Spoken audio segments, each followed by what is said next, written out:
Welcome to Michigan's WW1 Centennial News Report for September 2014. US-1257X, the only surviving officer's Cadillac from the World War. I'm your host, Dennis Skupinski.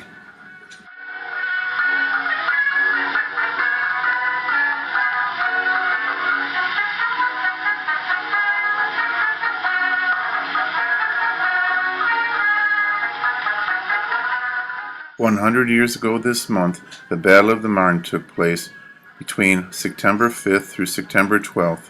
It resulted in an Allied victory against the German Army under Chief of Staff Helmuth von Moltke.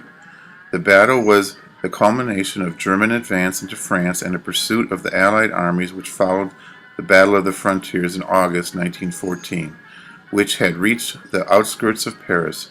The counterattack of 6 French field armies and the British Expeditionary Force along the River Marne forced the German Imperial Army to abandon its push on Paris and retreat northeast, leading to the race to the sea. The Battle of the Marne was a victory for the Allies and set the stage for 4 years of trench warfare on the Western Front. What was most famous about the Battle of the Marne was the French armies in Paris were loaded onto taxicabs and driven out to the battlefront. In September of 1914, the War of Movement ended on the Western Front, and trench warfare continued until 1918.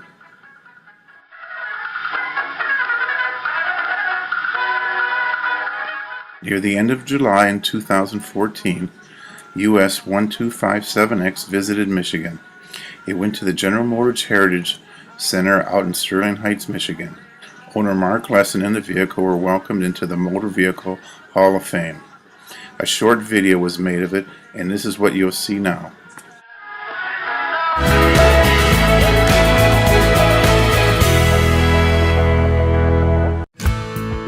This is a 1918 Cadillac Type 57 with military designation US 1257X. This car matters because it's the only intact original example of a military Cadillac that was used in World War I by the American Expeditionary Forces in France.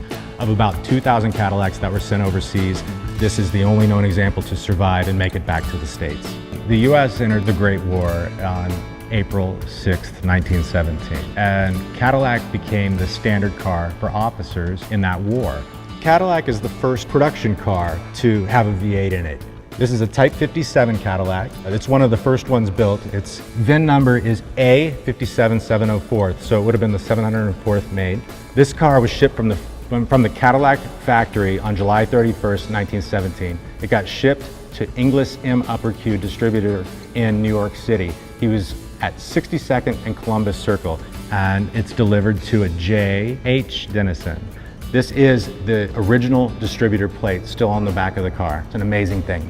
Dr. Denison took delivery of the car on August 9th, 1917, and he sails for France on August 11th, 48 hours later, with the car in the service of the American Expeditionary Force's Y.M.C.A.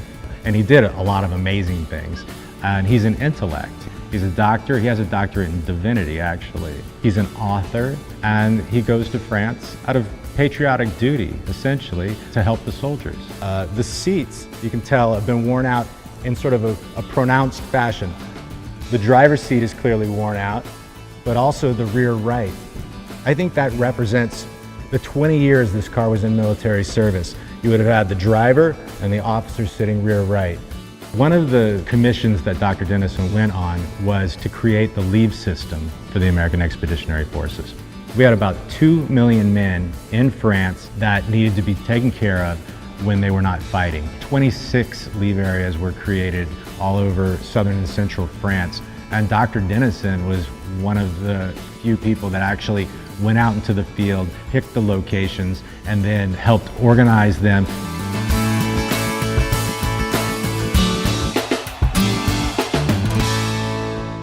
Dr. Denison got ordered to go on a very special commission near the end of the war. He had a very special passenger in the back of his car, Mrs. Theodore Roosevelt Jr. Theodore Roosevelt Jr.'s wife was driven in this car from September to November 1918 on an official Army commission to create the leave system for the American Expeditionary Forces. And they were sent to Alabane, France. And that was where the first test leave area was created. Mrs. Roosevelt is an interesting character as well. She was rather famous at the time. Teddy Roosevelt had just been president, so she was kind of like Jackie Kennedy in a way. The French were completely enamored with her, and apparently she was mobbed wherever she went as a bit of a celebrity.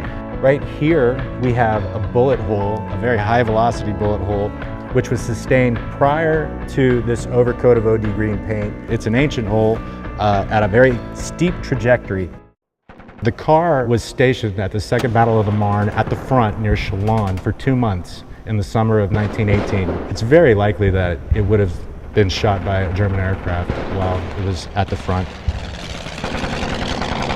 I actually found a photograph of this car with Dr. Denison named as the driver of the car in the photograph with the very first ordnance numbers, US 1257X. I believe Dr. Denison was a great American indeed. He was a true American and a patriot.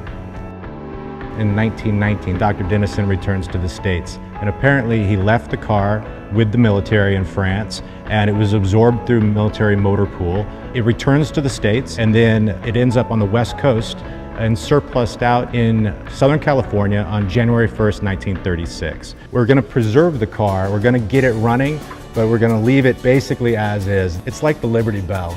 It's got a crack in it, and the crack is what makes it special. So this car is being preserved and is not being restored. I love history, and doing the historical sleuthing and reuniting this car with its provenance has been an honor for me. Cadillac, US 1257X, it's an American treasure. I'm proud to have been able to do this work, to reunite it with its military history.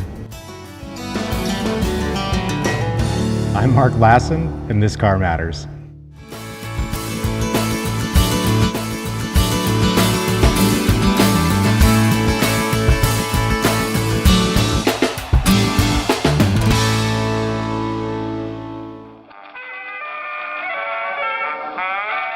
Dr. Denison and his Cadillac went to France very early in the war, August of 1917.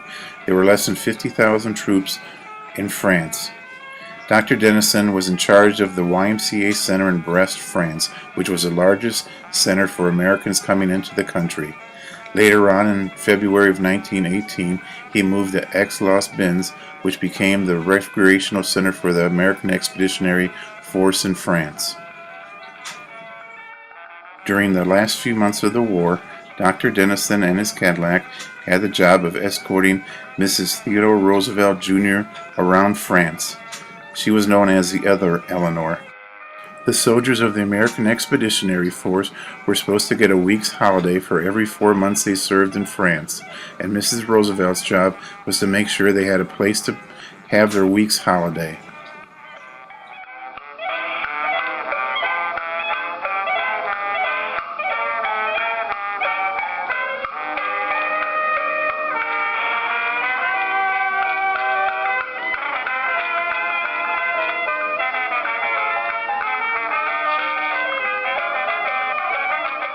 On Sunday, July 27, 2014, US 125X was in Plymouth, Michigan, at the Inn at St. John's for the Concours d'Elegance of America at St. John's. When US 1257X was at the Concours d'Elegance, she seemed like an ugly duckling among beautiful swans, but her history was probably more interesting than any other car there, being the only surviving Cadillac from the First World War that went to France.